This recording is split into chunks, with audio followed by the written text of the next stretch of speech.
ngwarirai imi muri mumaparliamendi nemuchikarira zvinzvimbo mumapati muchikarira zvinzvimbo munana CCC nana ZANU-PF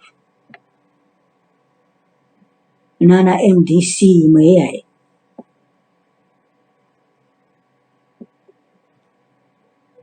handiziva kuti ndeipi imwe yakazoshaya kana siti rimwe chete pamacancil elections. Ngwarirai mumauto umu kutsausa vanhu nokubira vanhu. Vanhu ivava vakatambanudzira maoko avo kune zvinhu zvakaipa, vakatambanudzira maoko avo kumaatari en'anga navaroyi. Hamupone, munoparara chete. Kunyanya mumapurisa umu zvikanzi maita huipi hwakanyanya.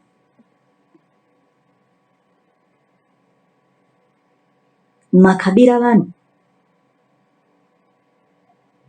vanhu hupfumi hwavo, makava necorruption. Fange corruption yekunze muno muhurumende. Izvozvo zvoga kutsausa vanhu kuti vaite fange zvakaita kuti munzi inini makaita sana Jeroboam.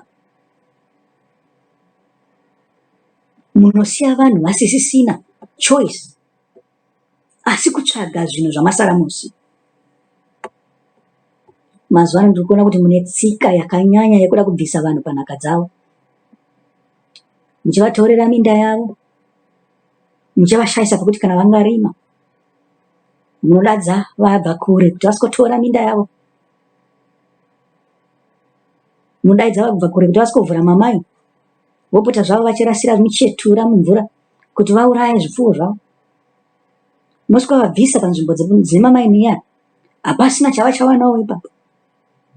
Ukunzi endai, munoenda vanoenda kupi? Mavagadzirira zvakanaka here zvekuti vanongoramba vachingonokontinya upenyu hwavo sezvavakanga vachingoita? Pane chavachawanawo here muhomwe chinobva kwamuri? Zvamakavabvisa panzvimbo yamadzibaba avo yakanga ine upfumi hwese ihwo.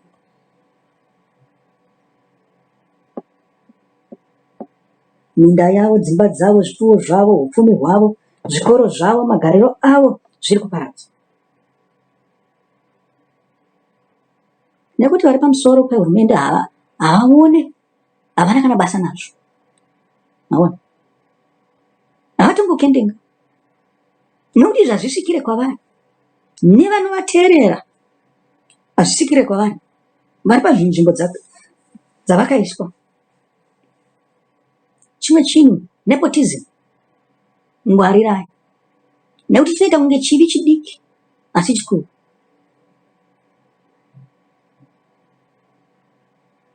Mumakanzuru umu, haiwa hatichataura. Mamwe makanzuru arimo mumaruwa nemumadhorobha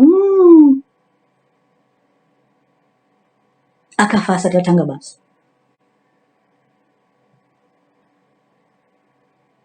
Nyaya dzinosuvisa dzandinonzwa dzekuchilonga, dzekutokwe mukosi,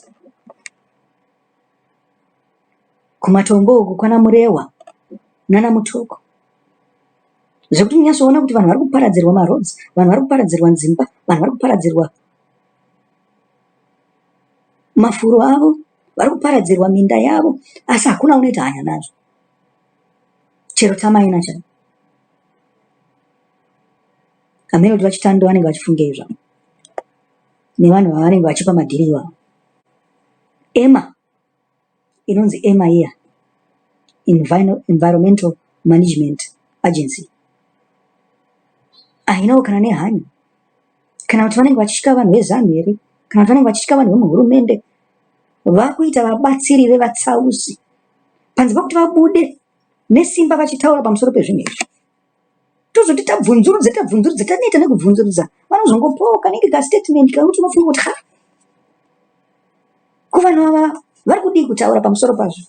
Vanoda kuti mirire titange tabvunza isusu, tapopota nekupopota nekushoshomera. Izvo zvinhu zvichingoitika vasingabude pachena. Kana uri pabasa rakadaro kaiwa unotofa kutosiya kutoona kuti izvi hazvisi zvako izvi. Nokuti unoda kuti zvinhu zvinake asi hazvikwanisike nekuda kwevanhu vaunenge uchidhila navo. Zvikanzi mazita avo ngaabuditswe, vanhu vanenge vachiita zvinhu zvakadaro hamudi kuabuditsa. Kunzi maripote mumapepa hamudi kuaripote mumapepa. Kuti vanhu vaorganize vanoita mademonstration hamudi kuti vaite. Basa nderekuda kutsausa vanhu kuti vanamate zvifananidzo.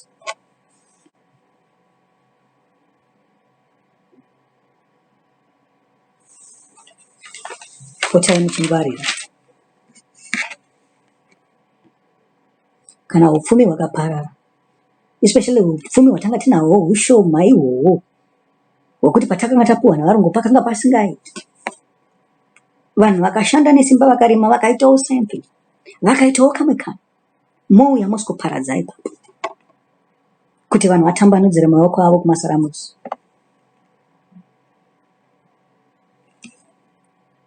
Handimi moga kana muchida kuzvifadza, nekuti ndakambonzwawo vaMugabe vachiti pane anonzi ma-evil sanctions akaunzwa nevanhu vakaipa, vane mweya wakaipa wokuda kuti vanhu vatambanudzire maoko avo kumasaramusi. Zvikanzi nyika dzekumavirira, zvikanzi dzakaita sekunana United States, kunana Britain, kuEuropean Union, kunana Australia, kunana New Zealand, vanongovhota chivhotero chigenga chiya pasina kutsarukana, pasina kuti vanyazozvibvunzisa kuti ko zvinhu izvi hazvina kuipa here kana kuti zvakanaka. Naivo vafananawo nana Jeroboamu vakatsausa vanhu kuti vanamata zvifananidzo. Vanhu vose vamataura vandataura kubva pakutanga kusvikira pano, zivai kuti Mwari ane marwiro ake. Ende ndinotenda kuti muupenyu hwangu ndaona Mwari achirwisa vatsausi. Kana muchifunga kuti zvapera hazvisati zvatombotanga, muchafamba muchidyanana. Zvezvikunzi aiwa ndichawandisa nyama yemunhu ndigoidya ndakavanda, zvamunoita zvezvo neuroyi hwenyu. Muchabuda pachena uchifamba murodhi wakabata ruoko rwemunhu uchiridya so. Muchiita zvinonyangadza. Aiwa regedza ndichipedza, kuti ndiri kuwanzotaura kwenguva yakareba.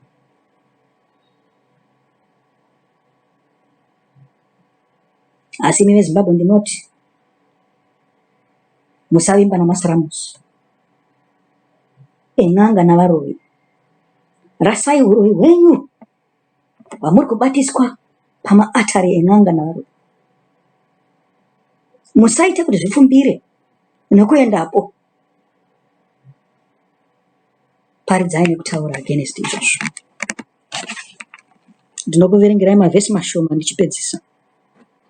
Kuverengerai Madzimambo aka18 kubva pavhesi 1 kusvika pavhesi 10. Zvikanzi zvinotarira mumwe munhu waMwari wakanga arayirwa neshoko raJehovha wakabva kwaJudha akasvika Bheteri. Jerobhoamu akanga amire paatari achipisa zvinonhuhwira. Iye akadanidzira kuatari neshoko raJehovha akati, iwe atari, atari, zvanzi naJehovha, tarira imba yaDhavhidhi ichaponerwa mwanakomana uchanzi Josia. Iye uchabaya pamusoro pako vaprista vamatunhu akakwirira, vanopisira zvinonhuhwira pamusoro pako, uye vachapisa mapfupa avanhu pamusoro pako. Akavapa chiratidzo nezuva iro akati, ndicho chiratidzo chakataurwa naJehovha. Tarirai, atari ichapamuka, namadota ari pamusoro payo acharashirwa pasi. Zvino mambo akati achinzwa shoko romunhu waMwari raakadanidzira kuatari paBheteri, Jerobhoamu akasimudza ruoko rwake paatari, akatendeka narwo akati, mubatei. Ipapo ruoko rwake rwaakanga amutendeka narwo rwakaoma, akasagona kurudzosazve. Atari woye akapamuka, namadota akarashirwa pasi paatari. Chiratidzo chakanga chapiwa nomunhu waMwari chikaitika, icho chakanga charayirwa naJehovha.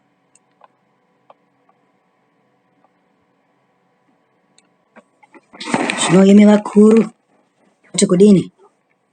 Tokunyengetererai here kuti maoko enyu aswatanuke? Uipi hwenyu hwanyanya? Nemi vaprofita venhema, inzwai shoko iri. Imi n'anga dzenhema, inzwai shoko iri.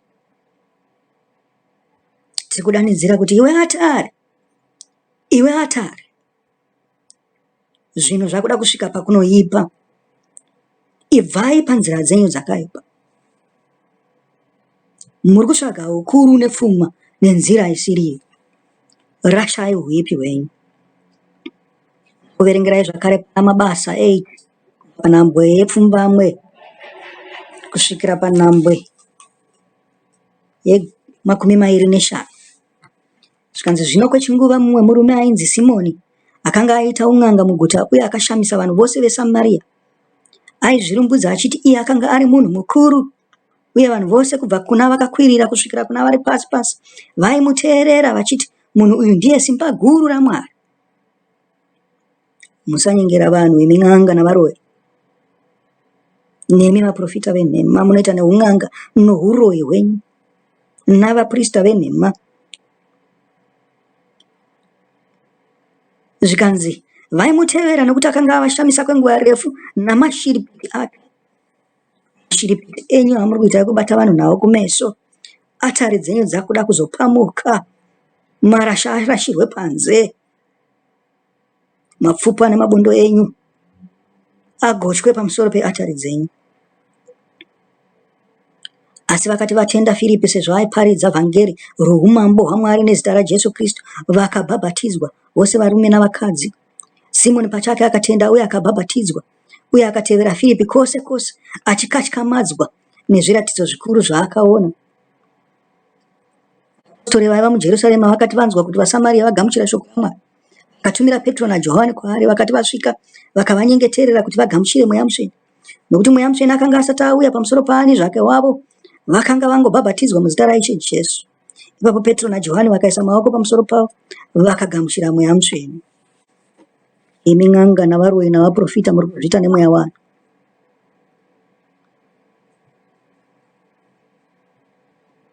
Sei muri kushanda pamwe chete nesimba rani ramuri kuzviitira naro?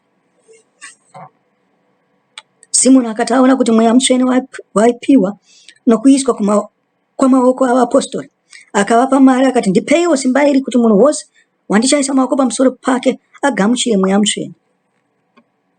Simba renyu nderekutenga.